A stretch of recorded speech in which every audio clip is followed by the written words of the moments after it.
ED raids TNPSC chairman and members following allegations of corruption and malpractices in recruitment. Only 48 hours more till polling for the local body elections in a last-ditch efforts to gain favour. Amma woos Coimbatore while Karunanidhi tries to please his urban voter. The Madras High Court orders for a video recording at all polling booths. Work at the Kudam nuclear plant is paralysed for the second day. Huge losses are expected. Around 6,000 workers used to work here every day, including around 1,000 permanent employees. How many are right now at the plant? It's not more than about 100 to 200 people inside. That's all. And the Madurai bench tells the centre to provide Coast Guard security to Indians fishing around Kachathivu. Hello and welcome to the late night news with me, Anu George. Moving on to the national headlines. Delhi and Mumbai are on a high alert after explosives meant for a pre-Diwali terror attack were found yesterday. Could this be Mayawati's stepping stone to power in Delhi? A park dedicated to Dalit icons is inaugurated today. Meanwhile, the Japanese encephalitis rages around Gorakhpur, claims the lives of 400 children. Notices are issued to the Chief Secretary. The BJP government in Karnataka decides to turn the illegal mining report to Lokayata seeking clarification. Headgate says it can initiate action. Following Anna Hazare's controversial comments on Bhushan, Team Anna clarifies and says he's an important member of the group. And Digvijay Singh slams LK Advani for taking on another yatra, blames him for terrorism in India.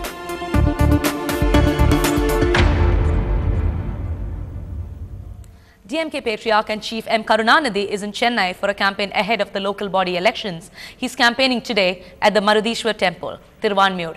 DMK party's top members have gathered in a huge gathering. Top brass like Mr. Elangovan, former Law Minister Duraiswamy, DMK's mayoral candidate M. Subramanian addressed the gathering, and the DMK chief M. Karunanidhi is presently addressing the gathering.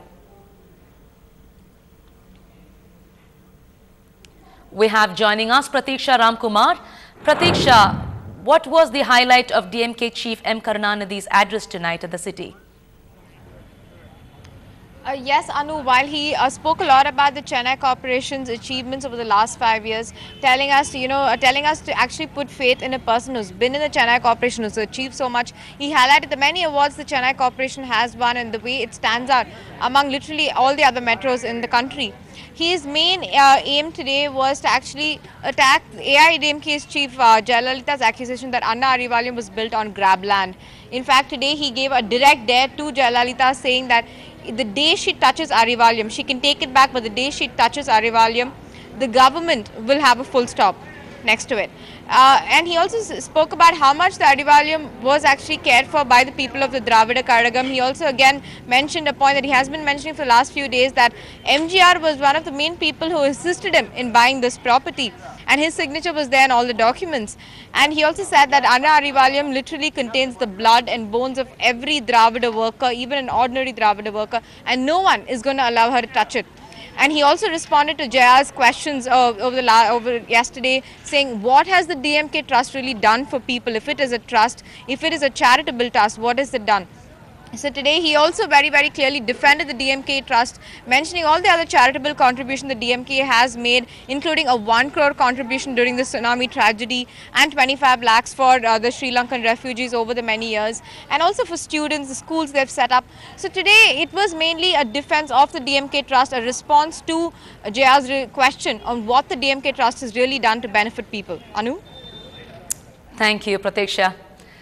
So in a conjunctive effort with less than 2 days left, the two big Dravidian bigwigs are pulling out all stocks. Amma campaigned in Coimbatore, and in her address today, she spoke about the past situation and promised a change for year to come.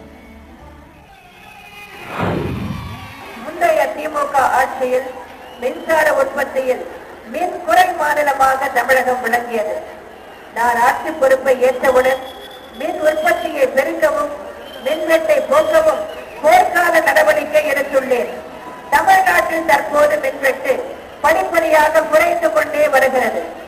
அடுத்த ஆண்டிற்குள் தமிழ்நாட்டை மின்வெட்டே இல்லாத மாநிலமாக நிச்சயம் ஆக்குவேன் என்பதை உறுதிபட தெரிவித்துக் கொள்கிறேன். In the tough fight for the mayor post, the battle is raging at a high pitch between the two top political parties in the state. While the AIADMK has pitched their candidate Saidai Duraiswamy and looking for a change in seat of power, the DMK's re-elected candidate M. Subramanian is pitched. It will be interesting to see if he'll get voted post his performance so far. மக்களுடைய குறைகளை மக்களுடைய எதிர்பார்ப்புகளை பூர்த்தி செய்வதற்காகவும் 4 மாத கால புரட்சி தலைவி அம்மா அவர்களுடைய மாண்புமிகு புரட்சி தலைவி அம்மா அவருடைய தலைமையில் அமைந்திருக்கின்ற ஆட்சி மிகப்பெரிய அளப்பரிய பணிகளை ஆற்றி இருக்கிறது. அதற்காகவும் மக்களுடைய உணர்வுகளை புரிந்து ஆட்சி செய்கின்ற புரட்சி தலைவி அம்மா அவர்களுடைய தலைமையில் கிரேட்டர் சென்னை இயங்கினால்தான் அபிவிருத்தி நடக்கும். ஆகவேதான் எங்களுக்கு வாக்களிப்பார்கள், நாங்கள் வெற்றி பெறுவோம். கடந்த 5 ஆண்டுகளில் தமிழின காவலர் தலைவர் கலைஞர்களும் தளபதி மு.க. ஸ்டாலின் அவர்களுடைய அறிவார்ந்த மற்றும் ஆக்கப்பூர்வமான வழிகாட்டுதலின்படி மாநகராட்சி ஏராளமான காரியங்களை செய்திருக்கிறது. அந்த காரியங்களை இப்போ ஜனங்க கையில் சொல்லி ஓட்டு கேட்கிறப்ப பெரிய அளவில் வரவேற்பு இருக்கு. நிச்சயமாக திமுக கழகம் பெருவாரியான வாக்குகள் வித்தியாசத்தில் வெற்றியினை பெறும். Amidst all this, the High Court ordered that at all wards in Chennai, voting must be videographed. The High Court ruled this in a petition filed by all of the DMK's 200 candidates. This was done to ensure a free and fair polling. Police personnel from other states are being brought in for a security cover. The Directorate of Vigilance and Anti-Corruption today conducted searches at the residences of many board members of the Tamil Nadu Public Service Commission. The searches were progressing in 16 places, including TNPSC chairman's residence in Keelpark Garden area. Sources in PTI added that the searches were also on in Gopalapuram and Nandanam. The sources said the raids follow allegations of huge corruption and malpractices in recruitment. Members allegedly received 30 to 40 lakhs for key postings. The TNPSC was recently brought under the purview of Vigilance Commission. The team was appointed during the DMK regime, but the accused say that they are innocent. It is the 6th day of the hunger strike against the Kudamkulam nuclear power plant, and the standoff has intensified work at Kudamkulam nuclear plant, and it has also been paralyzed for 2nd consecutive day. Protesters blocked all roads to the nuclear plant, with only around 25 of the 1,000 engineers and scientists at the premises for essential maintenance work. Currently, the authority is discussing with district administration to send more members. Only a few hundred of the 6,000 contract workers are inside the plant. Sam Daniel spoke to the site director, who says more than 800 engineers and scientists couldn't move anywhere, and plant would suffer huge losses if workers are not let in by protesters. What is the ground situation now, sir? We are not able to go to the site, or not able to come out of the site by our people are there. So we are waiting for a clearance from the state district administration to escort us to the site actually. So I know totally around 6,000 workers used to work here every day, including around 1,000 permanent employees. How many are right now at the plant? It's not more than about 100 to 200 people inside, that's all. And is there anything to worry about? What would happen if this continues like this? No, it's a major worry. The maintenance work which we have been telling about it after our hot run activities, which we had to clean up, maintain this chemistry, the high voltage systems are all there. All will be having a difficulty there basically for us actually there too. This morning what happened? You said actually your employees were waiting to go to the office. Yeah, that's right actually. See, we wanted to go to the office before 6 o'clock actually there, and the question is that we have been asked to wait at 5 o'clock. Then we already organized all the transport. We requested all the employees, even though that is not the shift for them to go, because normally the shift starts at 7:30. Then everybody has cooperated and come over to at 5 o'clock itself, and then we were waiting for a clearance from the district administration whether we can move that safely to the place, and probably they have assessed the situation. They told us to be on hold till they find the situation is clear for us to move to the site actually. We are still waiting for that actually. It's a nuclear power plant. Is there anything to worry about that if any essential maintenance work is not done? What will be the impact on the equipment? No, it's presently this plant, already the nuclear process has not started actually there.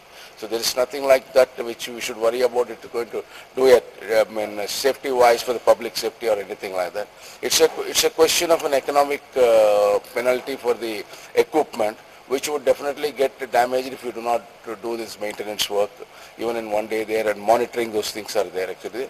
But anyway, I can assure you that we have ensured that the emergency crew which monitors it and maintains it with there, we have sent it the minimal one actually there.